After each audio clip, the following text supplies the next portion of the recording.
Good afternoon. I am Andrea Chisholm with the Midday News. A special welcome if you're watching on onespotmedia.com. The opposition is demanding that corruption and management issues at the Caribbean Maritime University CMU be resolved before the start of the new school year.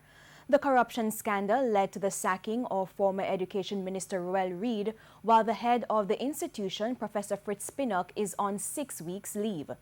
Opposition spokesman on education Ronald Thwaites says the school must not be allowed to start the new academic year under a cloud of uncertainty. He's calling for Prime Minister Andrew Holness to speak definitively on the issues.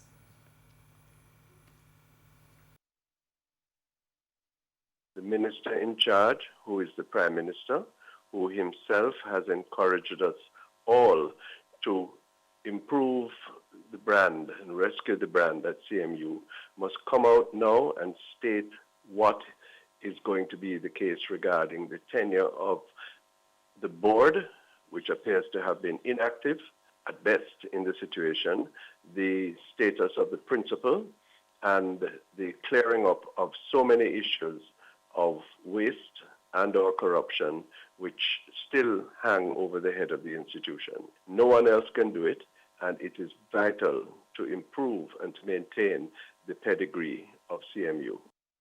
Questions have been raised regarding the payment by the CMU for alleged contracts to 2 former household helpers, a driver assigned to Mr. Reid, as well as a St. Anne councillor. There have also been questions about consultants engaged by the CMU, including former Jamaica Labour Party Member of Parliament Othniel Lawrence. Professor Pinnock also admitted that some of the payments for a boat party for Mr. Reid were made by the CMU.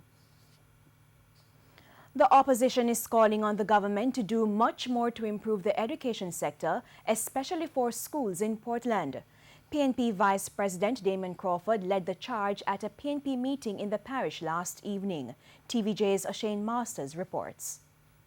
Press conference on the primary exit profile PEP results, the Education Minister said that by September, more than 90% of the nation's secondary schools would be single-shift institutions. However, there were no announcement regarding a change for primary schools. But this did not sit well with the PNP Vice President, who is a caretaker for East Portland. There's a school called Port Antonio Primary School that is on shift.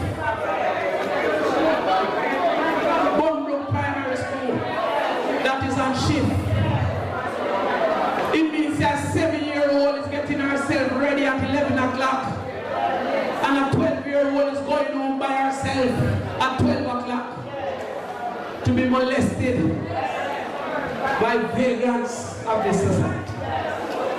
And instead of trying to fix that, they drive around and say, who want food, come down and XYZ. He said the government has set in motion plans to inconvenience students of 2 high schools in the parish. Mr. Crawford also argued that in the process, they have also failed to honor the country's only heroine as they originally intended. There's another school called Fellowship, where we say should be open as Nanny High School to give props to the only female heroine that don't have no name after her. Instead, they said they must split Port Antonio High School and send some children when they all the way down there, up there until them are 3/3 farm, and send some people all the way up there, down here until them are 5th farm. Shane Masters, TVJ News. Human rights advocate Susan Goff is concerned about fires at places of safety. She's again calling for details of a review of safety arrangements at children's homes to be made public. That review was ordered by Prime Minister Andrew Holness following last year's fire at the Walker's Place of Safety, which left 2 female wards dead. Questions are once again being raised about the safety of children who are in the care of the state. This follows the latest fire at the Jamaica National Children's Home in Papine, St. Andrew.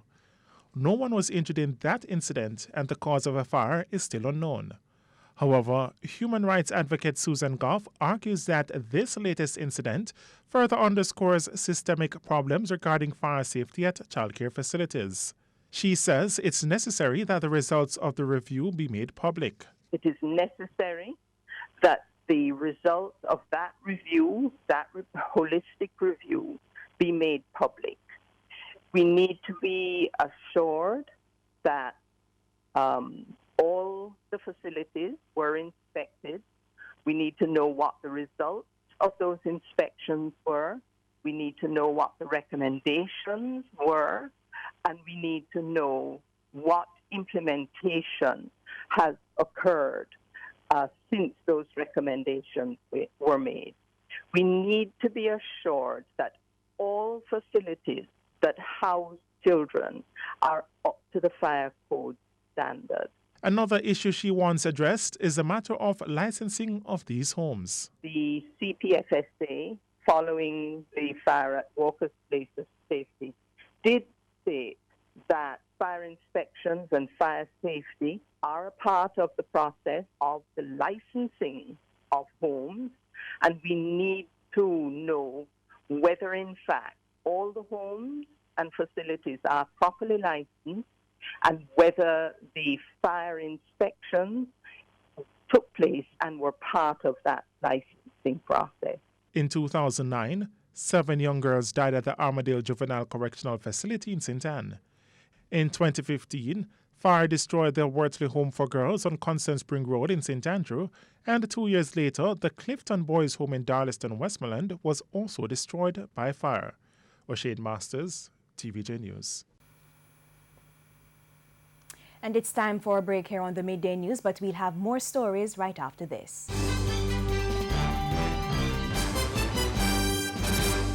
Welcome back, and we're continuing the news. Opposition leader Dr. Peter Phillips says the Jamaica Labour Party has failed the people of Jamaica. He was speaking at a recent constituency conference in Greenvale, Manchester. Details from TVJ's Kirk Wright. All that we know that the Jamaica Labour Party government has failed the people of Jamaica from 2016 till now. Opposition leader Dr. Peter Phillips making his point while addressing party supporters at a recent constituency conference in northwest Manchester. Dr. Phillips is of the view that the Andrew Holness-led administration is not for the people of Jamaica. He pointed to the challenges in the health sector. And if you go to Spanish Town, you have to carry your own rat trap. Yes! Yes! Your relative have to bring food for you. If them tell you say you want an X-ray, you have to go spend the next 20 grand to go to the street go get it because the X-ray machine match up. Labour not working for the Jamaican. Dr. Phillips also raised concern about the recent revelation that Jamaica's poverty rate has increased. All the things on the planning government, but it make one move and it's a wrong move. And poverty shoot up and we set up their numbers. 95%. On the basis of their numbers, poverty go up in the corporate area by a third. And poverty climbing in rural areas as well. And he again hit the government on its failure at the education ministry. What make it worse? What make it worse is the level of thievery that has been going on in the government. Corruption everywhere. Scandal after scandal after scandal after striking scandal. For 3 years, more than $14 billion lost. Kirk Wright, TVJ News. An elderly man who was on a church trip to the licensed beach in St. Thomas has drowned. Dead is 70-year-old Norval Leslie Campbell, a plumber of Golden Spring in Stony Hill, St. Andrew.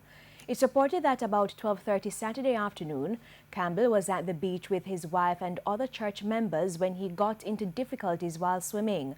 Other persons assisted him to shore. Campbell was rushed to the Princess Margaret Hospital, where he was later pronounced dead.